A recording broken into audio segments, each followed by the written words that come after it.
वठ विझी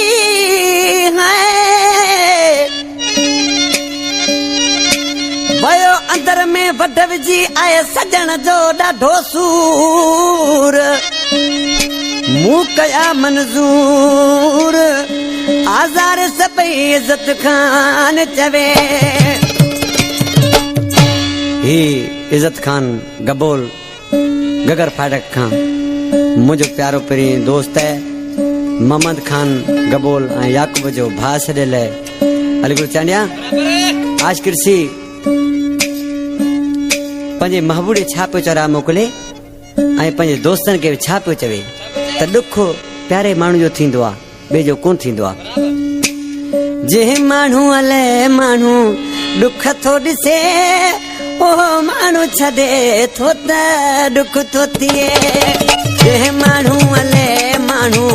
ॾुख थो ॾिसे ओ माण्हू छॾे थो त ॾुख थो थिए बदनाम थिजे दिल ख्वार थिजे ओ माण्हू छॾे थो त ॾुख थो थिए जंहिं माण्हू हले माण्हू ॾुख थो ॾिसे ओ माण्हू छॾे थो त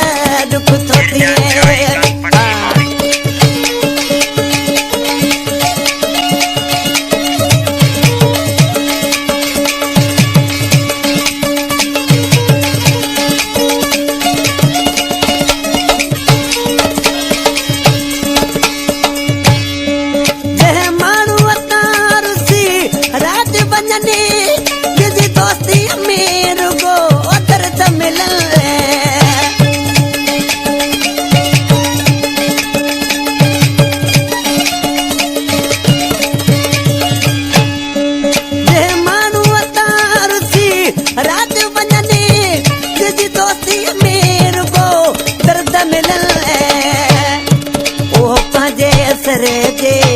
पाण रुसे पाण छॾे थो त ॾुख थो थिए बदनाम थिजे दिल ख्वार थिजे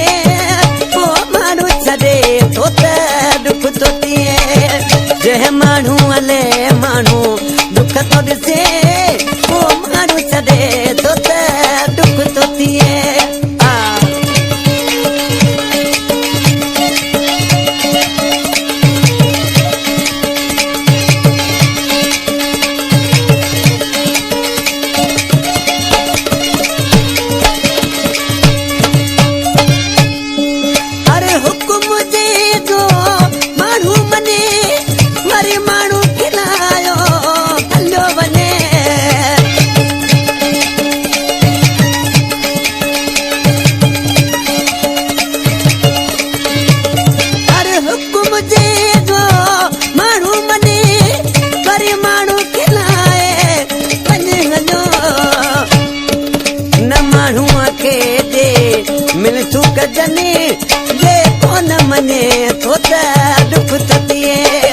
बदनाम थिजे दिल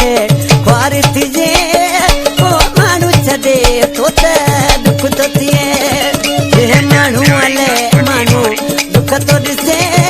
ओ माण्हू छॾे थो त ॾुख थो थिए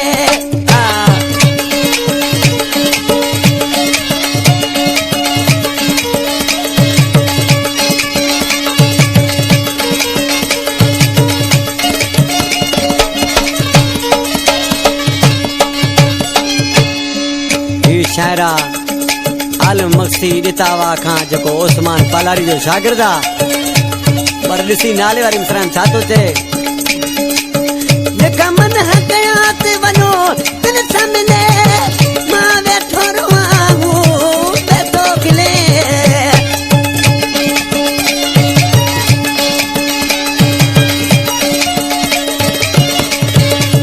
जेका मन हक़यात वञो तिन सामने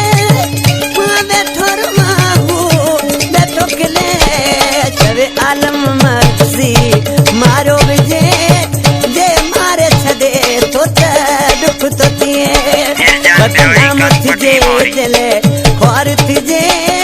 ओ माण्हू छॾे थो त ॾुख थो थिए जंहिं माण्हू हले माण्हू उछड़ो थिए ओ माण्हू छॾे थो